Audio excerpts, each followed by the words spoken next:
the tape brothers. Every time you speak real, they take something. Either your life, freedom, or money, but them snakes coming. Conflict. CBS says he is dead. Here is a picture of the president. You've seen the picture of the president just before he was shot in the limousine in Dallas, Texas. Mr. Kennedy was struck in the head.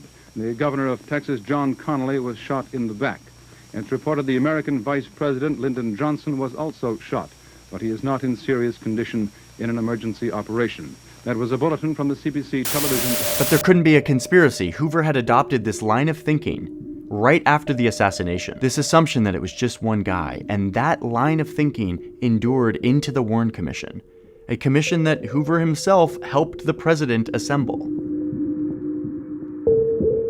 In the end, the commission used a lot of cherry-picked evidence provided to them by the FBI that supported their already drawn conclusions. And in the process, they turned any focus away from exploring all the possibilities, including the possibility of a conspiracy. The report focuses almost entirely on one guy, Lee Harvey Oswald, and his 3 bullets. Who killed John F. Kennedy? The commission answers unequivocally, Lee Harvey Oswald. Was Oswald a member of a conspiracy? The commission answers, he acted alone. They ignored witnesses that contradicted their stories. They ignored or modified the signed reports from surgeons and doctors who worked with President Kennedy immediately after he arrived to the hospital that said that the wounds in the president's neck-chest area looked like they came in from the front, meaning not from this building that was behind the president. In other words, the FBI and the Warren Commission ignored the advice from that memo that admonished the government to release all of the facts. In my mind, this was the biggest mistake and the root of all the conspiracy theories that exist today. The question I had in all of this is why? Why not do a proper investigation that explores the possibility that this was done by a group of conspirators instead of just one guy? For me, the answer to this question has a lot to do with the greatest fears that the American government and people were facing in the early 1960s. First, we have to remember that 1960s America was right in the heart of the Cold War, a time of constant vigilance, of fear of nuclear apocalypse, of extreme tension between these two superpowers. If this assassination was seen as an attempt to topple the government, or even worse, if it had been organized by the Soviet Union or its fellow communist regime in Cuba, that would create a sense of panic among the American public. It would be a very different situation than a 24-year-old communist sympathizer acting alone.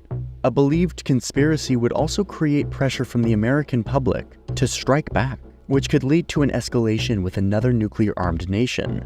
Oh, and the CIA also had an incentive to keep an investigation from being too widespread. At the time, they were secretly conducting all of these operations to assassinate Cuba's leader, Fidel Castro. This was a big deal, and it was a big secret at the time. Any deep investigation into possible conspiracy with Cuba might reveal that the CIA is trying to assassinate Fidel Castro, which would not be good for the CIA. So one way to read all of this, the memos, the rushed conclusion, the emphasis on Oswald acting alone, the need for there to only be 3 bullets, you can see this as a bunch of government officials scrambling to keep the American public calm, to make sure that pandemonium doesn't break out, all while reducing the possibility of geopolitical escalation with the Soviet Union. You can see this in some of these phone calls, where the new president is deeply worried about keeping the American people united around a simplified narrative of what happened. He's worried that if alternative theories get out, it could threaten our entire system.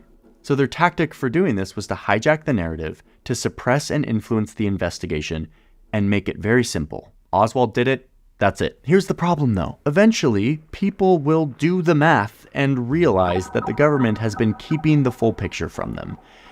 And that's exactly what happens next.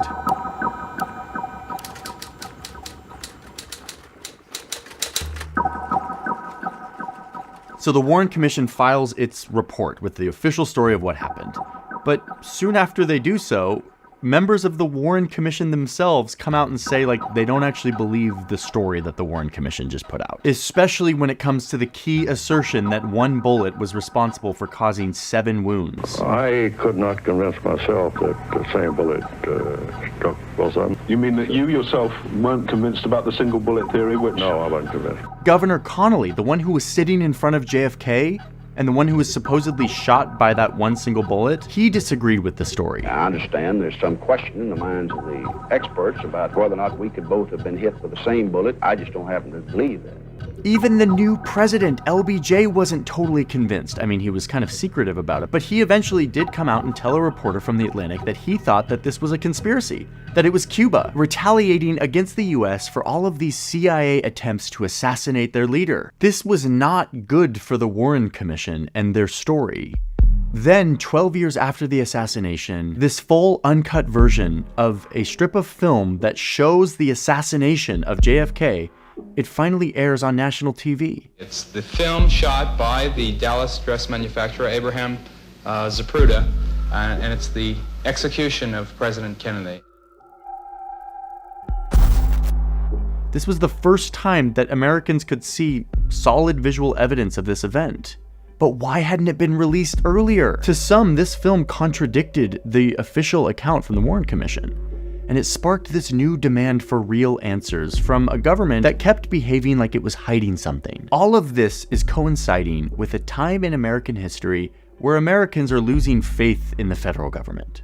You just see this massive, nosedive. All of the CIA's covert operations are starting to come to light. The country is mired in this endless war in Vietnam. The president's people were just found spying on their political opponents in a hotel in DC. The government has not earned our trust at this point. So people are like, it wouldn't be a far stretch that the government was also behind the assassination of JFK. This was furthered by the suspicious assassination of Martin Luther King Jr. Dr. Martin Luther King, the apostle of nonviolence in the civil rights movement, has been shot to death in Memphis, Tennessee.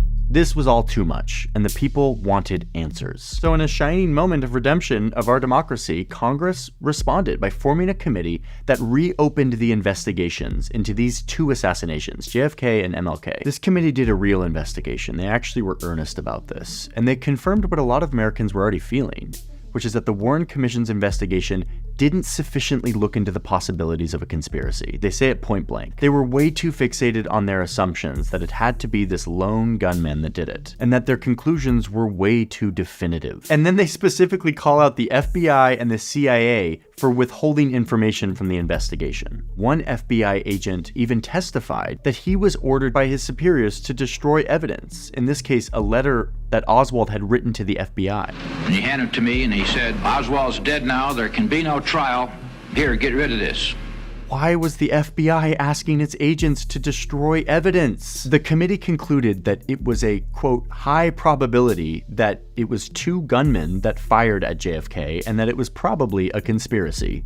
That's what it says. But they stopped short of trying to determine who that other gunman was or who had organized the conspiracy. And then they once again make the recommendation that all of the information on this topic be made public. Isn't it time for the American people to at least know what happened at 12:30 p.m. in Dallas, Texas on November 22nd, 1963?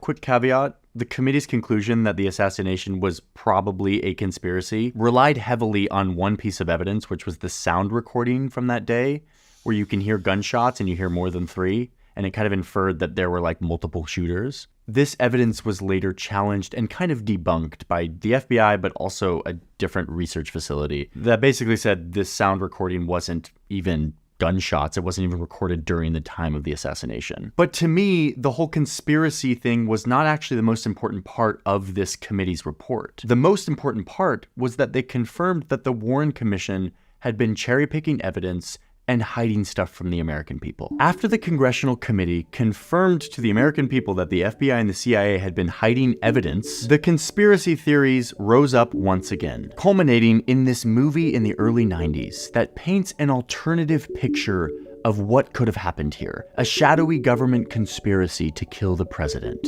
or at least a conspiracy to cover up the real story. Oswald, Ruby, Cuba, the mafia. Keeps them guessing like some kind of parlor game, prevents them from asking the most important question, why? Why was Kennedy killed? Who benefited? Who has the power to cover it up? The film was largely conjecture, kind of based on some elements of truth. And some might argue that it was irresponsibly misleading to show the American public hey, the government killed the president. But hey, in a world where the government isn't being clear and forthright to the American people, this film felt like a response. Maybe the government was hiding the truth. Maybe the government did do it, or maybe they're just covering something up. We don't know because they haven't released information. This was a popular movie, and people latched on to the theories presented in this film. The notion that there were more than one set of shooters, the way that it's presented physically in this movie, is highly convincing. Public pressure got so intense that Congress finally decided to do what they should have done in the 60s, which is force all of these agencies to release all of the information. So in 1992, Congress passes this law that would lay the foundation for releasing all of the documents related to the assassination by October 2017. That was the deadline. They assembled a committee and gave them several years to go through all of the documents and re-examine the official account and prepare these documents for release to the public. We actually talked to the chairman of that committee. I was nominated by President Clinton to chair the Assassination Records Review Board. In the process of going over all of this documentation, this review board found some more inconsistencies and discrepancies and instances of potential cover-up. Like the autopsy. There's an entire video I could make about just the autopsy and the missing brain and all of this. But the crux of it is that what the doctors and surgeons saw moments after the president was shot, they recorded and they wrote down. But then what the official autopsy record actually looked like when it was released was something very different. The way the wounds were described, where the wounds were, what the brain looked like, all of this stuff had been changed or modified. The photos themselves had potentially been changed. And then the brain itself literally went missing. It's unaccounted for. So anyway, that's an entire rabbit hole that you can go down if you want to. Releasing all these records also revealed that the CIA and FBI had been keeping tabs on Oswald's whereabouts, which maybe makes sense because he was a Soviet sympathizer, but why didn't we know that before? We learned that the Secret Service had destroyed documents, the original motorcade route sheets that they had, the surveillance tapes from that day, they had destroyed them. Now, we found those documents in the hands of another agency, so ultimately there was no harm. Judge Thunheim said that, yes, they got a lot of documents, but a lot of stuff was still missing. There was one guy at the CIA who took control of the investigation a couple weeks after the assassination, and all of his records are just unaccounted for. Now, did he destroy them all? Maybe. I don't know. There's no real record of that. So you still have that previously destroyed issue. In total, they finally released 5 million documents by 2017. Basically everything except for a few thousand documents that the CIA still refuses to release. Why? Guys, come on. You can find this whole trove of JFK documents on the National Archives website. We'll put a link in the description. Okay, but here's the craziest part of all of this. Even after 5 million documents were released to the American public, to a public that was hungry for conspiracy, still, there is no solid smoking gun evidence in any of this that points to a conspiracy, that points to anyone other than Lee Harvey Oswald as the person who assassinated the president by himself, acting on his own. Now, the evidence may exist somewhere, but it's been destroyed or whatever. The point is, the government could have released these 5 million documents in the 60s. They could have done this back when people wanted it, back when they should have, and it wouldn't have changed their official story, and it would have satiated an American public that was skeptical of their government. At this point, though, I think it's too late. The feeling that the government was hiding something has now sunk deep into the American psyche. We all kind of are the JFK assassination, yeah, something was up there. I'm not really sure they're ever going to regain our trust on this one because of how much hiding of information there was throughout all of these decades. So, on the internet, all around, from people who are actually pretty credible, you have alternative explanations that abound. Maybe it was LBJ who planned it so that he could be president. Or what I believe is perhaps the most feasible theory, which is that some rogue faction in the CIA wanted to take out JFK because JFK was against what the CIA was up to. He was shutting down their covert operations. And then there's, of course, the idea that Cuba did it. I mean, that's what LBJ, the president after JFK, thought. He was it was probably Cuba because we've been trying to assassinate their leader. The point is that because of the information vacuum left by the CIA and the FBI holding back evidence from the American people, people started to look at the evidence they did have and grasp at any evidence they could find for conspiracy. They started connecting the dots of the witnesses who met mysterious or suspicious deaths. Many theorists will fixate on this mysterious man holding an umbrella in this video on a sunny day, maybe giving the signal to a second shooter. It's all very tantalizing, and some of it is actually very valid as like leads for further investigation. But despite a lot of really fishy stuff, I have not seen any solid evidence that proves an alternative story to the one that was told to us back in the 60s, that Lee Harvey Oswald was the guy who did it and he acted alone. I think it's very plausible that there could be some conspiracy. I think we will never know because we simply don't have the evidence. One thing I do know for certain, though, is that the moment this investigation turned into an effort to stifle information and influence the facts towards one conclusion, it laid the foundation for the public to turn this into a cesspool of speculation. Again, I keep going back to that feeling of being lied to by your government. It's very potent. It sticks with you. It creates fertile ground for conspiracy theories of all kinds to sprout. Because when you feel like you're being lied to by your own democracy, by your own leaders, no matter the reason or justification, it makes you feel like you're on your own, like no one's got your back, and that you are the one who needs to find the real truth. And to me, it's that space that the most enduring conspiracy theories find their footing. Here is a news bulletin from the CBC television news service. Here is a picture of President Kennedy and his wife taken just before he was shot today in Dallas, Texas. President Kennedy is reported to be fighting for his life in a Dallas hospital, but reports conflict.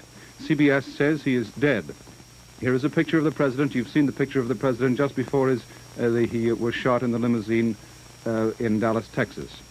Mr. Kennedy was struck in the head. The governor of Texas, John Connally, was shot in the back.